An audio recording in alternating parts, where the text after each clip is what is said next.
के 19वें एपिसोड में आप सभी भाई बहनों का हार्दिक स्वागत है। हर योगी की यह तमन्ना अथवा ख्वाहिश होती है कि उसे परमानंद और परम सुख की अनुभूति हो। इस अध्याय में परमात्मा यही विवरण दे रहे हैं कि योगी कौन व कैसे बन सकता है। तो आइए देखते हैं। ओम शांति। परमात्म सुख तीनों लोकों में, चारों युगों में सर्वश्रेष्ठ सुख माना जाता है। एक ओर स्वर्ग के सुख रख दिए जाएं, दूसरी ओर परमात्म मिलन का सुख हो तो भी यही भारी पड़ेगा। इस सुख की कामना मनुष्य को लंबे काल से रही है और जो इस सुख को एक बार चख लेता है, ये सुख उसको बार बार आकर्षित करता है। बार बार मनुष्य सोचता है कि वही सुख सर्वश्रेष्ठ सुख है। इस सुख को पाने के बाद सांसारिक पदार्थों से प्राप्त होने वाला सुख बहुत छोटा सा सुख प्रतीत होता है। गीता के 6ठे अध्याय में अगले श्लोकों में 16, 17, 18, 20, 30 तक के श्लोकों में पुनः इस राजयोग की विस्तृत चर्चा है।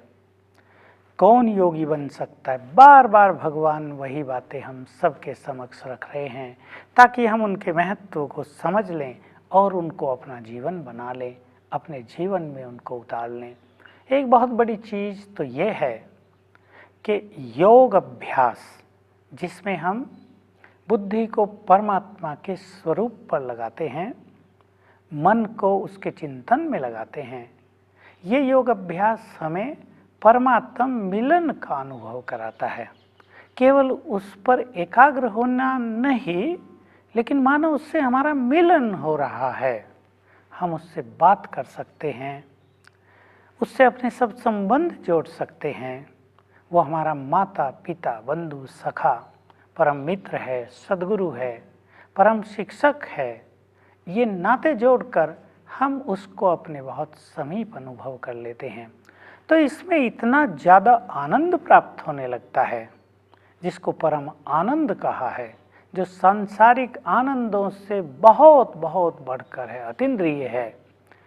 इस आनंद को पाने के बाद आत्मा शांत हो जाती है, संतुष्ट हो जाती है। हम देख सकते हैं हमारा मन तब तक शांत नहीं होता, वो तब तक इधर उधर भटकता रहता है जब तक उसे वो कुछ न मिल जाए जो उसे चाहिए। और आत्मा की सबसे बड़ी इच्छा है परम आनंद की प्राप्ति। वो पदार्थों में आनंद ढूंढता है, वो साधनों में आनंद ढूंढता है। आजकल कोई मनुष्य टेलीविज़न और इंटरनेट और कंप्यूटर में आनंद ढूंढने लगे हैं। नाच गाने में मनुष्य आनंद ढूंढता है, तो खाने पीने, पहनने, फैशन आदि में मनुष्य आनंद ढूंढता है। पर ये सब आनंद बिल्कुल नीरस प्रतीत होते हैं जब मनुष्य को परम आनंद का एक बहुत सुखद रस प्राप्त हो जाता है। एक ये बात, इसकी चर्चा बार बार आई है कि जो योगी, जो आत्मा परमात्म स्वरूप में स्थित हो जाता है, वो परम आनंद को प्राप्त करता है। योगी की स्थिति का वर्णन करते हुए एक बहुत सुंदर तुलनात्मक बात कही है कि जैसे किसी वायु रहित स्थान में दीपक सीधा जलता रहता है, उसकी लौ सीधी रहती है, वो हिलती नहीं, वो दीपक टिमटिमाता नहीं, उसके बुझने की भी आशंका नहीं रहती क्योंकि वहाँ वायु नहीं है। इसी तरह योगी का चित्त परमात्मा के स्वरूप में स्थिर हो जाता है, क्योंकि आत्मा भी ज्योति है और परमात्मा भी महाज्योति है। इसलिए भगवान ने ज्योति का ही उदाहरण दिया है कि इस तरह जैसे दीपक की ज्योति एक रस रहती है, स्थिर रहती है, वैसे योगी का मन भी स्थिर हो जाता है। बस बात यही है योग अभ्यास में कि एक तो हमें उसकी यथार्थ विधि मालूम हो, हमें उसके अनेक तरीके मालूम हों, क्योंकि एक विधि से किया गया योग अभ्यास कुछ समय के बाद मनुष्य के मन को बोर भी कर देता है। इसलिए योग के मनोरंजक तरीके भी हमें मालूम हों, और वो सब होते ही हैं। एक ही चीज़ पर केवल बुद्धि स्थिर करना लंबे काल के लिए हर मनुष्य के लिए संभव नहीं होता है। कभी हम उससे अपना कोई विशेष नाता जोड़ लें, उसको माँ बना लें, उसकी गोद में खेलें, उससे भोजन खाएं, उसकी पालना लें, उसके प्यार की अनुभूति करें। जैसे माँ और बच्चे कैसा प्यार का संबंध है, पालना का संबंध है, वही संबंध परमात्मा भी हमें अनुभव करा देता है। कभी हम उसको शिक्षक के रूप में देखें, वो ज्ञानदाता है, उसने हमें बहुत विशाल ज्ञान दिया है, उससे हम ज्ञान प्राप्त कर लें। कभी हम उसको अपना सद्गुरु बना लें और देखें कि उसका वरदानी हाथ, उसके आशीर्वाद का हस्त मेरे सिर पर है, वो मेरा परम सद्गुरु है, वो मुझे गाइड करता है, क्या करो क्या न करो, किधर जाओ किधर न जाओ, किस तरह संसार में चलो, वो संपूर्ण श्रीमत देता है, उसका आनंद लें। कभी हम उसको अपना मित्र बना लें, वो खुदा दोस्त है, सुप्रीम फ्रेंड है, सच्चा मित्र है, वो बहुत अच्छी तरह से हमसे मित्रता निभाता है। कभी हम उसको मित्र बना लें, आनंद आ जाएगा जीवन में। मित्र को साथ रखें, मित्र की मदद लें, उसको मदद करें, मित्रवत हो जाएं भगवान से। ये योग के बहुत अच्छे अच्छे तरीके हैं। कभी वो महाज्योति जो परमधाम में स्थित है, ब्रह्मलोक का निवासी है, उसका आह्वान कर लें कि तुम नीचे आ जाओ, और देखो कि वो हमारे सिर के ऊपर आ गया है, उसकी छत्र छाया में हम बैठे हैं। ये योग के कुछ बहुत ही इंटरेस्टिंग तरीके हो सकते हैं, परंतु बात यही कि मन भटक जाता है। सारा दिन मनुष्य ने अपने मन को जहाँ जहाँ भटकाया हो, विषय विकारों के चिंतन में भटकाया हो, पदार्थों के पीछे भटकाया हो, इच्छाओं के पीछे भटकाया हो, काम काज में बहुत भटका दिया हो, परिवार में किसी तरह की टेंशन चल रही हो, संबंधों में किसी तरह की विकृति आ गई हो, वो सब चीज़ें मन को बार बार विचलित करके परमात्मा से नीचे ले आती हैं, बुद्धि योग को तोड़ देती हैं। बस एक ही बात बचती है कि हम ये कला सीख लें कि मन जहाँ जहाँ जाता है उसको वहाँ वहाँ से रोककर पुनः पुनः परमात्म स्वरूप पर स्थिर करें। इसके लिए हमारे पास ईश्वरीय ज्ञान का विशाल भंडार होना भी आवश्यक है। हम अपने चित्त को सबसे पहले प्रसन्न किया करें।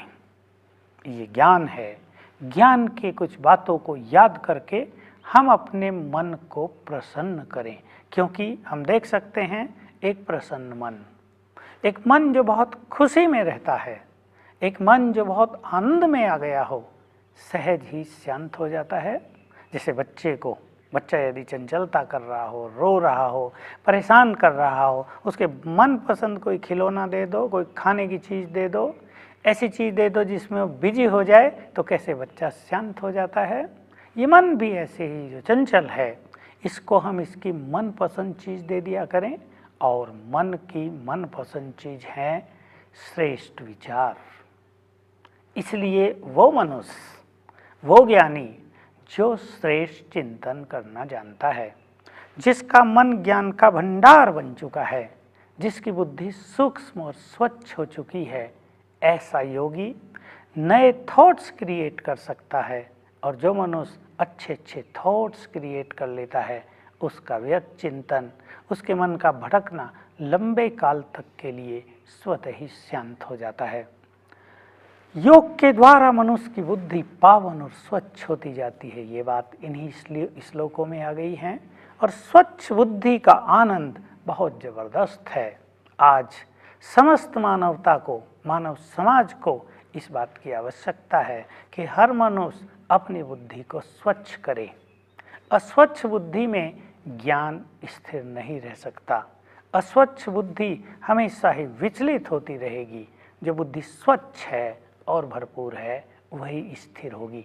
जैसे घड़े में यदि पानी पूरा भर दिया जाए तो वो निश्चल हो जाता है, स्थिर हो जाता है, और यदि आधा भरा हो तो पानी उछल उछल कर बाहर गिरता रहता है। जैसे ही हम चलेंगे, तो बुद्धि को सूक्ष्म करना, बुद्धि को पवित्र करना और बुद्धि को स्वच्छ करना, ये योगी के लिए परम आवश्यक है। यद्यपि जैसे जैसे हम योग अभ्यास करेंगे, हमारी बुद्धि सूक्ष्म और पवित्र होती जाएगी, तथापि ज्ञान के द्वारा हमें अपनी बुद्धि को भरपूर करना चाहिए।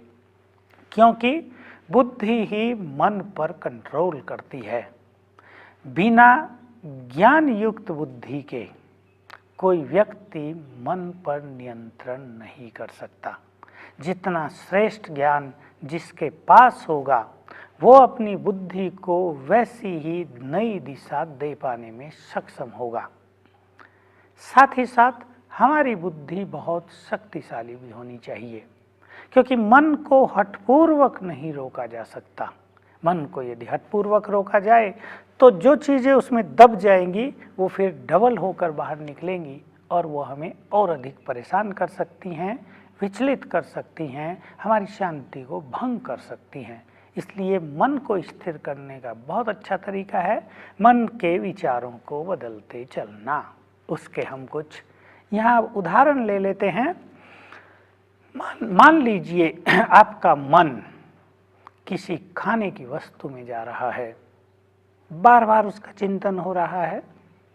आप इस चिंतन को परिवर्तन करें कि ठीक है, समय पर उस वस्तु को खा लेंगे, अब तो खाने का समय नहीं है। हे मेरे मन, अब तुम शांत हो जा। आपका मन कुछ विषय विकारों की ओर भाग रहा है, देह की सुंदरता की ओर भाग रहा है। उसको वहाँ से रोको कि इस देह की सुंदरता में अटकते और भटकते हुए तो तुमने हजारों साल गंवा दिए। अब परमात्म मिलन का सुख आया है, अब आत्मा की ओर बढ़ जा। हे मेरे मन, अब आत्मचिंतन में लग जा। अब तुझे परमात्म चिंतन का सुख लेना है।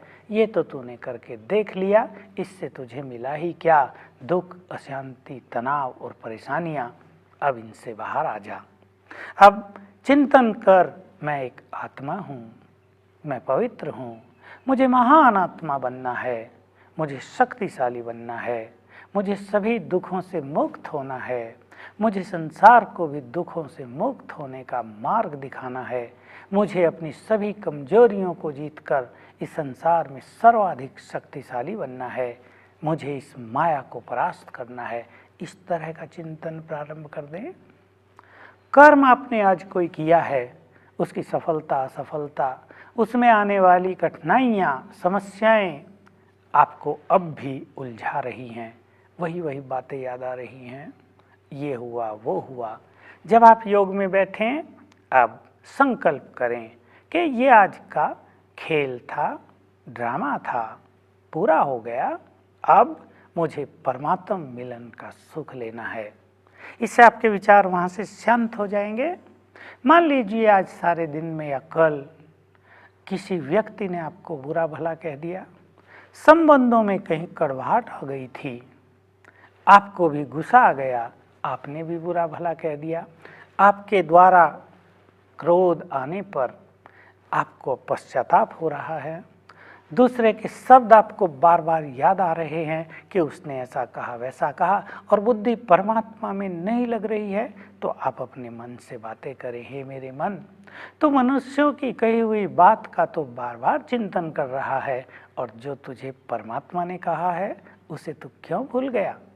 अब उसे याद कर। भूल जा मनुष्यों की बातों को। मनुष्य तो जितने मुंह उतनी बातें, कोई आपको बुरा कहेगा, कोई अच्छा कहेगा। अब तो विशाल दृष्टिकोण अपना ले, और परमात्मा ने तुझे कहा है कि मान अपमान में समान हो जा, तू हर परिस्थिति में खुश रहे, मैं तुम्हारे साथ हूँ, तुझे भयभीत होने की आवश्यकता नहीं। अब तुम इन बातों को जरा याद कर। तो इस तरह अपने मन को बार बार जहाँ भी वो जाता है उसको वहाँ से रोक कर आत्मचिंतन में और परमात्म चिंतन में लगाने से हमारा चित्त लंबे समय के लिए स्थिर हो जाता है। हम सारा दिन बहुत कुछ देखते हैं और बहुत कुछ सुनते हैं। हमारी दृष्टि और हमारा दृष्टिकोण हमारे मन पर सीधा प्रभाव डालते हैं, इसलिए मन बहुत भटकता है। आज मनुष्य की दृष्टि दैहिक दृष्टि हो गई है। आज उसका लक्ष्य सांसारिक हो गया है, उसकी कामनाएं भी सांसारिक हो गई हैं, उसका मोह बढ़ गया है, और अनेक घटनाओं ने उसके जीवन में दुख को बढ़ा दिया है।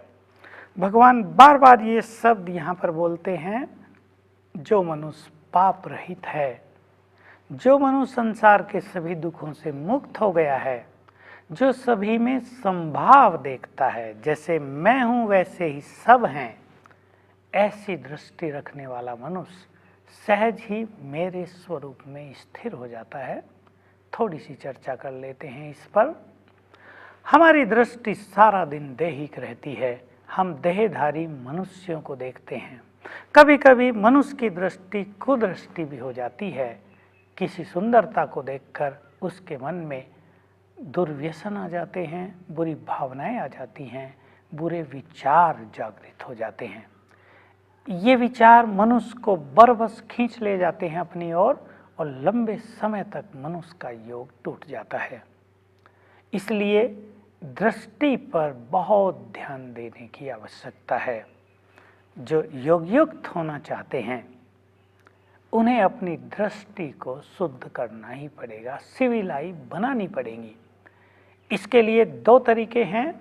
या तो मनुष्य इस सारे संसार को प्रजापिता ब्रह्मा की रचना मानकर सभी को भाई और बहन की नज़र से देखे, क्योंकि सब एक ही पिता की संतान हैं और वो पिता है प्रजापिता ब्रह्मा, तो हम भाई बहनें हो गए। इससे हमारी दृष्टि वृत्ति शुद्ध हो जाएगी। या दूसरा इससे भी श्रेष्ठ तरीका है कि सभी शरीरों के अंदर आत्मा है ज्योति, परमात्मा नहीं, आत्मा ज्योति है। परमात्मा की शक्ति आत्मा को प्राप्त होती है, इसलिए आत्मा को परमात्मा की शक्ति भी कहा जाता है, कह सकते हैं। परंतु है सभी के अंदर अलग अलग आत्माएं। कुछ लोग ऐसा भी समझते हैं सब में एक ही आत्मा है। एक आत्मा नहीं, एक जैसी आत्मा है। अगर सब में एक ही आत्मा होती तो सभी मनुष्य एक जैसे होते। अगर सभी में परमात्मा होता तो परमात्मा का बहुत सारा स्वरूप हमें मानवता में दिखाई देता। लेकिन आज मनुष्य के अंदर तो परमात्म तत्व तो छोड़ो, मानव तत्व भी दिखाई नहीं देता, वो भी लोप हो गया है। तो हमें ये बात भूल जानी चाहिए कि कोई परमात्मा सभी के अंदर बैठा है। सभी शरीरों में अपनी अपनी आत्मा का निवास स्थान है। आत्मा प्रकृतियों के मध्य रहती है। तो जब हम दूसरों को देखते हैं, हमें इस दृष्टि से दूसरों को देख लेना चाहिए कि वो भी चमकती हुई आत्माएं हैं, परमात्मा की संतान हैं। अगर आप एक दिन ये अभ्यास करके देखो कि जो भी मनुष्य आपको मिले उसे इस दृष्टि से निहारो कि ये अति सूक्ष्म ज्योति स्वरूप आत्मा है, परमात्मा की संतान है।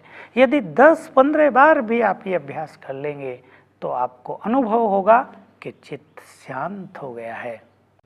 सभी आत्माएं हैं और सभी एक्टर भी हैं, एक्ट कर रही है ना आत्मा शरीर रूपी वस्त्र पहनकर। तो सभी एक्टर हैं, सभी आत्माएं हैं, सभी अपना अपना पार्ट प्ले कर रही हैं। तो आपको किसी का भी पाठ देखकर व्यर्थ का चिंतन नहीं होगा। सब एक्टर हैं, डायरेक्टर ने जिसको जो पाठ दिया वो एक्टर वही तो पाठ बजाएगा। इसमें हमें क्वेश्चंस उठाने की भी जरूरत नहीं कि ये ऐसा क्यों कर रहा है। तो ये आत्मिक दृष्टि बहुत सुंदर साधना है। परमात्मा के स्वरूप पर ध्यान लगाने से पहले कोई योगी यदि आत्मिक दृष्टि की साधना भी कर ले तो उसका चित्त लंबे काल तक के लिए शांत हो जाएगा। आओ हम सभी इस चीज की बहुत प्रैक्टिस करें। सभी आत्माएं हैं, इसको संभाव कहते हैं। इससे पवित्र दृष्टि बढ़ने से हमारी आंतरिक पवित्रता भी बहुत श्रेष्ठ हो जाती है। भगवान ने कह दिया है कहीं कहीं, मैं सभी के हृदय में स्थित हूँ। इसका अर्थ समझना चाहिए। इसका शब्दार्थ लेने से हम सत्य तक नहीं पहुंच सकते। इसके भावार्थ को हमें समझना है। भगवान ने किस भाव से ये कहा है। सभी मनुष्य दिल से परमात्मा को याद करते हैं। इसको ही इस भाषा में कहते हैं कि परमात्मा सभी के दिलों में वास करते हैं, विराजते हैं। वास्तव में परमात्मा नहीं, परमात्मा की याद सभी के दिलों में विराजती है। बस इतना सा अंतर हम स्पष्ट कर लें। अगर हमारे अंदर ही परमात्मा बैठा होता तो हमें बहुत सारी कठिनाइयां न होती। हम अपने से बात करें, हमारे शरीर के अंदर कौन है, क्या भगवान बैठा है हमारे इस शरीर के अंदर? क्या मन मंदिर में परमात्मा का निवास है? आपको स्पष्ट उत्तर मिलेगा नहीं, क्योंकि उसका कोई भी आभास, उसकी कोई भी वासना हमारे पास कदापि नहीं होती। हमें जो अंदर से अच्छी प्रेरणाएं आती हैं वो परमात्मा की नहीं, आत्मा की होती हैं, क्योंकि आत्मा भी मूल रूप से शुद्ध है, श्रेष्ठ है, पाप रहित है, पवित्र है। तो उसकी भी वो सुंदर फीलिंग्स मनुष्य को आती है। जब कोई मनुष्य कुछ गलत काम करने के लिए जाता है तो अंतर चेतनाओं से रोकती है कि नहीं, तुम ये न करो। कई लोग सोचते हैं ये परमात्मा का आदेश होता है, नहीं, ये आत्मा की अंतः प्रेरणा होती है। ऐसे ही सभी दुखों से निवृत्त रहने वाला मनुष्य ही योग युक्त रह सकता है।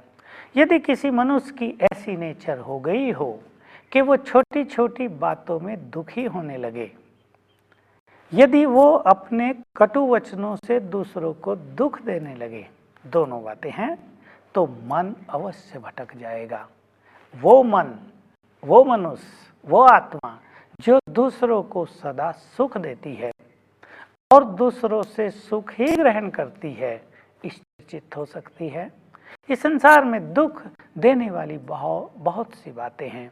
यदि हम अपने चित्त को बिल्कुल सेंसिटिव बना लें, नाजुक बना लें, और हर छोटी बात का हमें दुख होने लगे, टाइम पे भोजन न मिला तो हम दुखी, किसी ने 2 बात गलत बोल दी तो हम दुखी, जरा सी बीमारी हो गई तो हम बहुत दुखी, किसी ने हमारी इंसल्ट कर दी, कुछ गलत कमेंट्स कर दिए तो हमारा मूड ऑफ, हम फ्रेश ही नहीं, हम खुश नहीं, हम मानो दुखों के सागर में चले गए। कहीं एक्सीडेंट हो गया तो बहुत दुखी, किसी की मृत्यु हो गई तो दुखों का मानो पहाड़ हम पर टूट गया। ऐसा व्यक्ति योगी नहीं बन सकता। जो हर बात को सहज भाव से रिसीव करे, बहुत इजी नेचर वाला हो जाए, सरल चित्त वाला हो जाए, ऐसा व्यक्ति ही सहज भाव से योगी बनता है, दुखों से मुक्त हो सकता है। तो हम सब इस बात पर भी ध्यान दें कि हम सुख स्वरूप होकर रहें, सुख ही दूसरों को दें और सुख की अनुभूति में रहें। एक लक्ष्य बना लें हम अपने जीवन का कि हमें हर परिस्थिति में भी सुख ही रहना है, हर बात में सुख ही रहना है, दूसरों के साथ सुखों का लेन देन करना है। बातें हम ऐसी बोलें भी नहीं दूसरे को जो उसे दुख प्राप्त हो, और इस तरह से बातों को ग्रहण भी ना करें कि छोटी छोटी बात हमारे चित्त को दुखी और परेशान करते रहे। ऐसा विशाल दृष्टिकोण, ऐसी broadness of ideas, broadness of mind हम सभी को अपने जीवन में अपना लेनी चाहिए। तो छोटी छोटी बातों के दुखों के प्रभाव से हम मुक्त हो जाएंगे। नहीं तो रोज थोड़ा थोड़ा बढ़ता हुआ दुख एक दिन हमें जैसे दुखों के सागर में धकेल देता है और मनुष्य हर समय दुखी रहने लगता है। ऐसे योगी के लिए एक बात और कही है, जिसे मिट्टी और स्वर्ण भी समान प्रतीत होता हो। बहुत बड़ी चीज है। भारत में ऐसे अनेक महापुरुष हुए हैं जिन्होंने ये स्थिति पाई है। जो मिट्टी को देखकर घृणा न करे, स्वर्ण को देखकर आसक्त न हो, जो मिट्टी को मूल्यहीन और स्वर्ण को बहुत कीमती वस्तु जिसे छुपा कर रखा जाए, ऐसा भाव न रखे, सहज भाव से जीवन जिए, ये सोचकर जीवन जिए कि ये पदार्थ तो केवल जीवन को चलाने के लिए हैं, ये हमारे सच्चे साथी नहीं हैं। आज सोना हमारे पास है, कल किसी और के पास होगा। आज धन किसी और के पास है, परसों वो किसी तीसरे के पास होगा। ऐसा सहज भाव, समभाव इन पदार्थों में भी रखने वाला मनुष्य सहज ही स्थिर चित्त हो जाता है। हम सब भी इन धारणाओं पर ध्यान दें और इस तरह परमात्मा के साथ रहने का अनुभव करने लगे। बुद्धि उस पर लगाएंगे तो हमें निरंतर उसके साथ रहने की अनुभूति होती रहेगी और हमारी जीवन की यात्रा में हमें ऐसा आभास होता रहेगा कि हम अकेले नहीं हैं, परमात्मा शक्ति हमारे साथ काम कर रही है। वो कभी मित्र बनकर हमारे साथ है, कभी पिता बनकर हमारे साथ है, कभी माँ बनकर हमारी पालना कर रहा है, तो कभी परम शिक्षक बनकर हमें सत्य ज्ञान दे रहा है। और इस तरह आत्मा और परमात्मा का ये साथ मनुष्य को परम आनंद और परम सुखों की ओर ले चलेगा। परमात्मा के स्वरूप में अर्थात उनके दिए हुए ज्ञान के स्वरूप में जब कोई आत्मा स्थित हो जाती है तो वह योगी परम आनंद और परम सुख की अनुभूति करने लगता है और अपने योगी जीवन के चरम लक्ष्य की सफलता की ओर अग्रसर हो जाता है। इसी के साथ हम 19वें एपिसोड के अंत में आ पहुंचे हैं। अब हमें इजाजत दीजिए। नमस्ते।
तेरी याद का अमृत पीते हैं, तेरी याद का अमृत पीते हैं, तेरी याद में जीते हैं बाबा, तेरी याद में जीते हैं बाबा, तेरी याद का अमृत पीते हैं, तेरी याद का अमृत पीते हैं, रहे याद सदा ही साथ तेरी, रहे याद सदा ही साथ तेरी, बस और न हम कुछ चाहेंगे, बस और न हम कुछ चाहेंगे,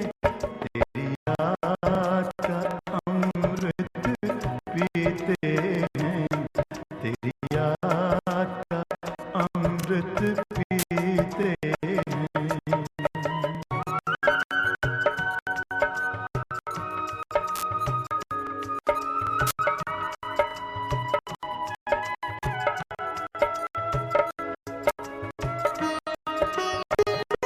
जो पल बीते तेरी यादों में, जो पल बीते तेरी यादों में, वो पल अविनाशी होते हैं, वो पल अविनाशी होते हैं, हर पल को सफल बना देंगे, हर पल को सफल बना देंगे, तेरी याद कभी ना छोड़ेंगे, तेरी याद कभी ना छोड़ेंगे, तेरी याद का अमृत पीते हैं, तेरी याद का अमृत पीते हैं।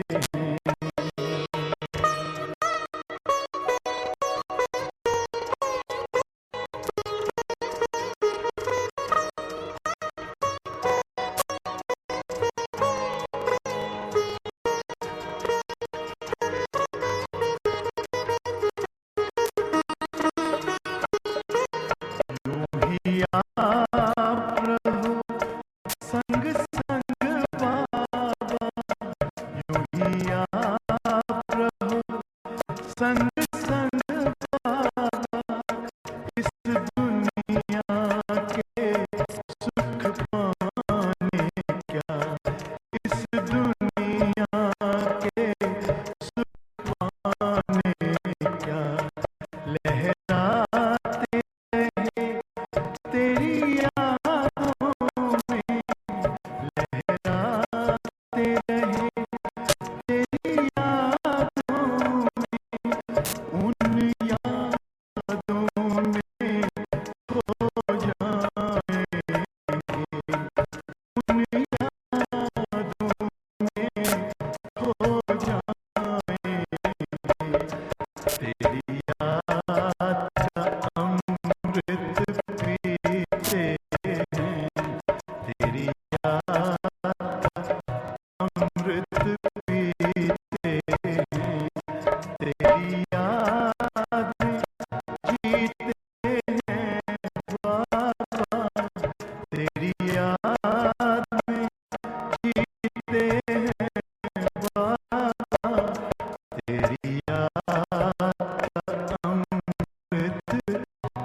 बीते